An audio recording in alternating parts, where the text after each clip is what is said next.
Au revoir, couronne d'hiver. Bonjour à toutes et tous.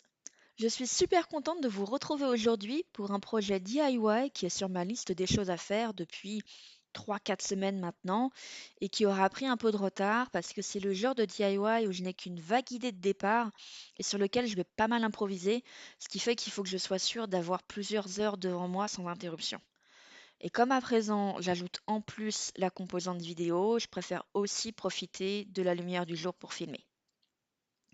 Le projet du jour, donc, c'est un DIY déco et nous allons faire une couronne de porte.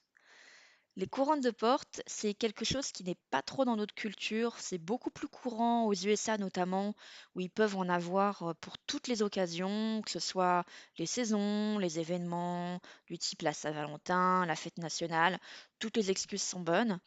Et je trouve ça vraiment dommage que ce soit pas plus répandu chez nous en dehors de la période de Noël, et encore parce que c'est super sympa.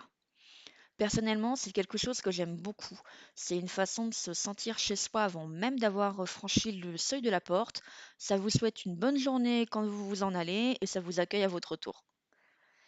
J'ai commencé à en faire depuis 1 an et demi et le défi pour moi maintenant, c'est de non seulement à tenir le rythme de une couronne par saison, c'est-à-dire quand même 4 par an, mais aussi qu'elle ne ressemble pas à celle de la saison de l'année précédente. Vous n'avez pas nécessairement besoin de beaucoup de matériel pour faire une couronne de porte, outre celui vraiment de base, c'est-à-dire de quoi couper, coller ou attacher, parce que selon moi, une grande partie du fun, c'est justement de laisser libre cours à son imagination. Pour vous donner juste une petite idée, ma couronne d'été de l'année dernière était sur le thème de la plage et je n'avais pas sous la main de filet de pêche ou quelque chose qui pouvait s'en rapprocher. Et ben, qu'à cela ne tienne, je me suis amusée à en fabriquer une en macramé. Ce dont vous allez avoir besoin, par contre, c'est d'une structure qui va vous servir de base. Alors, si ça vous intéresse, je pourrais vous faire une vidéo sur comment créer ce genre de structure de façon très simple avec du matériel que vous avez probablement déjà à la maison ou pour vraiment pas cher. Je m'en suis déjà fait deux dans ce genre-là, deux de façon complètement différente et je sais comment je pourrais m'en faire une troisième variante encore. Donc, si ça vous intéresse, ben, n'hésitez pas à me le signaler dans les commentaires. Mais si vous avez vraiment pas envie de vous compliquer la vie et qu'en plus vous avez un Action près de chez vous, ben sachez qu'ils en vendent à longueur d'année des structures en paille comme celle-ci, au rayon fleurs et pour moins de 1 euro. Pour info, c'est ce genre de couronne Action que j'ai utilisé pour faire ma couronne de cet hiver, et c'était la 5e fois que j'utilisais la même structure. Donc pour le coup, c'est vraiment rentable. Et pour un peu que vous y preniez garde au moment où vous faites votre couronne, vous pourrez tout à fait la défaire sans détruire la structure pour la récupérer pour la couronne suivante. Comme je vous le disais, moi j'aime vraiment beaucoup faire des couronnes de porte, donc j'ai décidé d'investir dans d'autres structures pour avoir un petit peu des variantes et des styles différents. Et aujourd'hui, j'ai envie d'utiliser celle-ci. Alors, à la base, je comptais utiliser le moins de colle possible pour ne justement pas abîmer la structure parce que je n'en ai qu'une seule comme celle-ci et que je la trouve vraiment jolie. Mais vous vous rendrez compte plus loin dans la vidéo que j'ai pas mal galéré avec mon pistolet à colle. Il faut vraiment que je m'en trouve un meilleur et plus précis que celui de chez Action. Ceci dit, sachez qu'il est tout à fait possible de ne pas utiliser de colle du tout. Pour celle de cet hiver, notamment, je n'avais utilisé que du fil et des épingles pour faire tenir le tout. Et sur cette longue introduction, entrons dans le vif du sujet. L'année dernière, ma couronne de porte avait été sur le thème de Pâques. Mais cette année, j'ai envie de quelque chose de plus général sur le thème du printemps. Et le seul truc que je sais à l'avance, c'est que j'ai envie d'avoir un nid d'oiseau. C'est mon idée de départ. Et c'est pour ça qu'on en a fabriqué un l'autre jour. Si vous avez loupé la vidéo, vous pouvez la retrouver facilement dans la playlist que j'ai créée et qui s'appelle M77 DIY. D'ailleurs, tant que j'y suis à me faire de l'autopub, si ça vous intéresse, vous pouvez aller retrouver des photos de toutes mes couronnes de porte précédentes sur mon compte Instagram. Le lien sera dans la description car mon pseudo est légèrement différent de celui que j'utilise sur YouTube. Pour commencer, je place le nid près de la couronne puisque ça va être ma pièce centrale de ma composition, mais je le fixerai plus tard à la structure d'une façon ou d'une autre. Et je remets dedans les petits œufs de chez Action que je n'avais pas encore collés la dernière fois. Bon, vous remarquerez qu'il y en a plus que deux. Ça, c'est parce que SETI a joué un nombre incalculable de fois avec le nid. Je vous raconte pas le nombre de fois où je me suis levée le matin et je voulais retrouver éclaté partout dans le salon. Mais au moins, je sais qu'il est solide. Par contre, sur les œufs, bah, il y en a un que j'ai pas retrouvé. Alors pour la première fois aussi, j'ai eu envie d'essayer de mélanger de la 3D avec de la 2D. Et c'est pour ça que je me suis imprimé ces petites images de mésanges. J'ai utilisé du papier 160 grammes, donc c'est à peu près le double de l'épaisseur classique, on va dire, pour que ce soit quand même légèrement cartonné par rapport à une feuille normale. Et voilà, j'adore les mésanges, je trouve ça vraiment trop trop mignon. Mais si vous regardez mes vidéos, je pense que vous commencez à comprendre que j'ai un faible assez prononcé pour les oiseaux. Alors pour l'instant, je laisse les petits bouts de branches qui se trouvent sur les images avec les mésanges, et puis je jugerai à la toute fin si je les garde ou pas.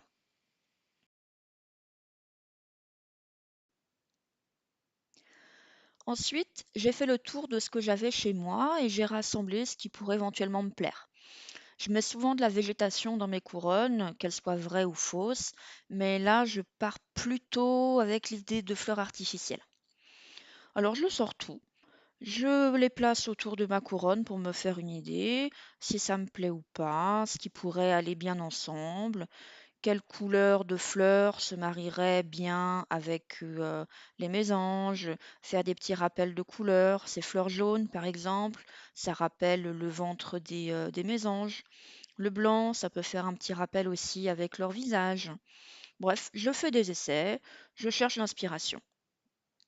Il y a des choses que j'ai sorties et finalement, comme ces feuilles-là, ça me plaît pas trop, alors je vais les mettre un petit peu de côté. Ces fleurs violettes aussi, ça peut être plutôt joli avec le bleu des mésanges.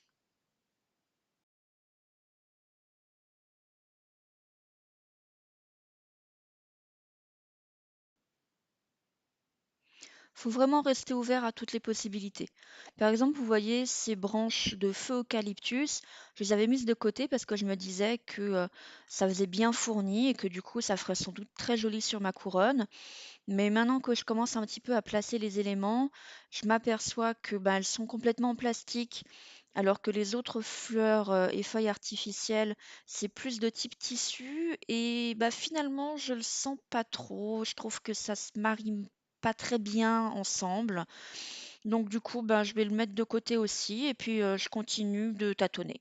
Une autre possibilité, c'est aussi de mélanger les vraies et les fausses plantes. Par exemple, j'ai ces branches d'eucalyptus séchées, j'adore l'eucalyptus, mais après réflexion, je sais pas trop. Est-ce que ça fait pas un peu terne pour une couronne de printemps? À voir. Pour l'instant, je mets de côté. J'ai aussi ces quelques feuilles mortes que j'ai récupérées sur mes plantes, tout simplement.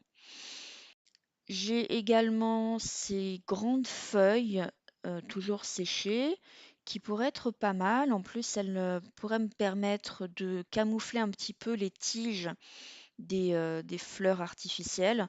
Quand on utilise des fleurs artificielles, tout le jeu, en fait, c'est d'essayer de faire en sorte qu'elles paraissent le moins fausses possible. Et les tiges, en fait, c'est vraiment quelque chose qui trahit une fleur artificielle très très vite. Alors ces grandes feuilles en plus, elles sont plutôt pas mal parce qu'elles sont de couleurs différentes en fonction du recto et du verso. Par contre, c'est vrai que c'est quand même des couleurs très automnales. Est-ce que ça va aller bien avec ma couronne de printemps? Hmm, je suis pas encore bien persuadée. Et puis j'ai aussi ces boutons en forme de papillon qui sont très jolis, mais c'est pareil. Je sais pas encore trop, il va falloir que je fasse différents tests. Est-ce que ça ferait bien avec les oiseaux? Est-ce qu'au contraire, ça va faire trop chargé? Est-ce qu'on va les voir au milieu des fleurs ou non? Voilà, tout ça, c'est vraiment un processus où il faut tâtonner. Il faut placer les éléments, regarder ce qui va ensemble ou pas, changer d'avis, recommencer, prendre son temps et laisser l'inspiration comme elle vous vient. Voilà, j'ai étalé autour de ma couronne les différentes possibilités.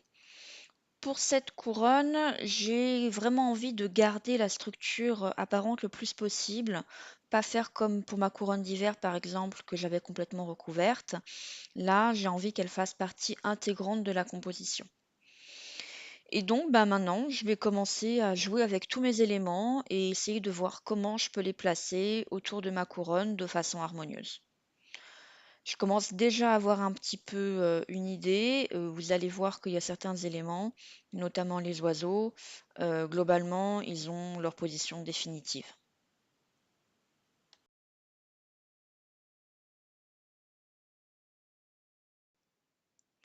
Plus j'avance dans mes essais et plus je me rends compte que j'ai envie de quelque chose d'aéré. Peut-être parce que la couronne d'hiver avait, elle, été très chargée, même si en fin de compte, elle n'avait pas beaucoup d'éléments différents, ils étaient quand même imposants. Cette fois, j'ai envie de quelque chose de léger, de frais, qui me rappelle vraiment le printemps. Et puis finalement, je trouvais qu'il me manquait un petit quelque chose, alors je suis allée retourner voir dans mon stock des plantes artificielles, maintenant que l'image mentale que j'ai de la couronne commence à se préciser. À ce stade, je ne suis pas encore bien convaincue par la partie de gauche, mais j'aime bien la partie de droite.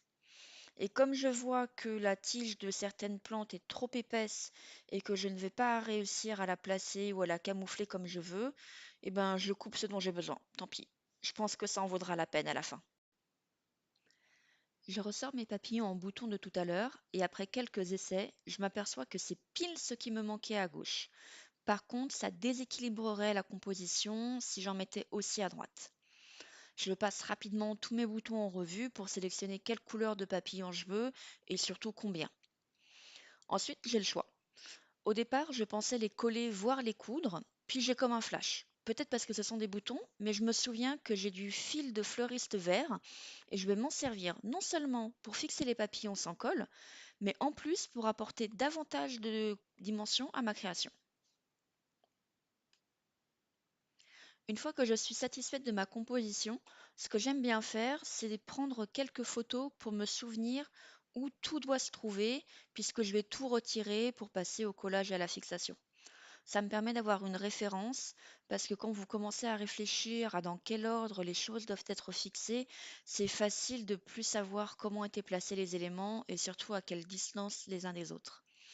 Par exemple, ici, l'emplacement de mes fleurs violettes est précis parce que pour que ce soit harmonieux, elles doivent être contre le nid pour faire un effet de parallèle avec les autres fleurs qui ressemblent un peu à des chardons un petit peu violets sur la droite, mais elles me servent aussi à camoufler la tige disgracieuse des autres fleurs vertes sur la gauche.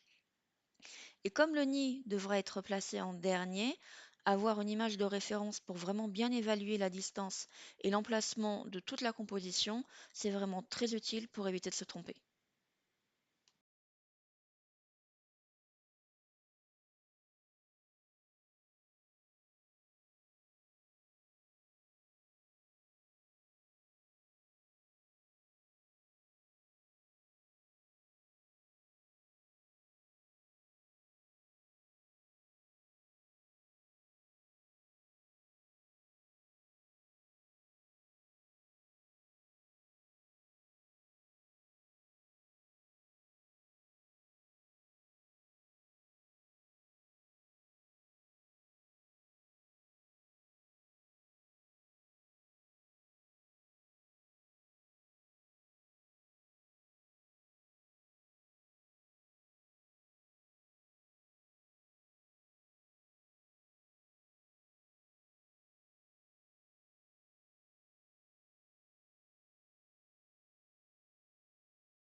Et voici le résultat final.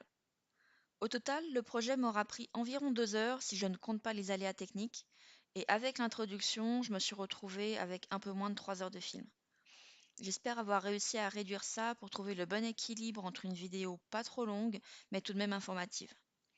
C'est pour ça que j'ai passé plus de temps à vous parler du processus créatif que de vous montrer comment je collais et fixais les différents éléments ensemble, sans pour autant complètement couper cette partie-là pour que vous ayez quand même un aperçu du projet du début à la fin. Pour les prochaines couronnes de porte, j'irai probablement davantage à l'essentiel, puisque le processus de création reste globalement le même.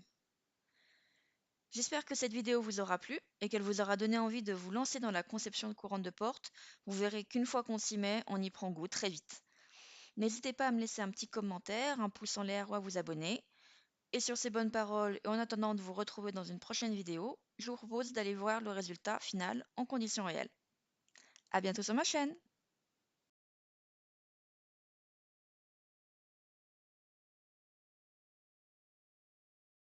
Je suis très fière de moi. Alors, fun fact, elle tombe pile sur le Judas.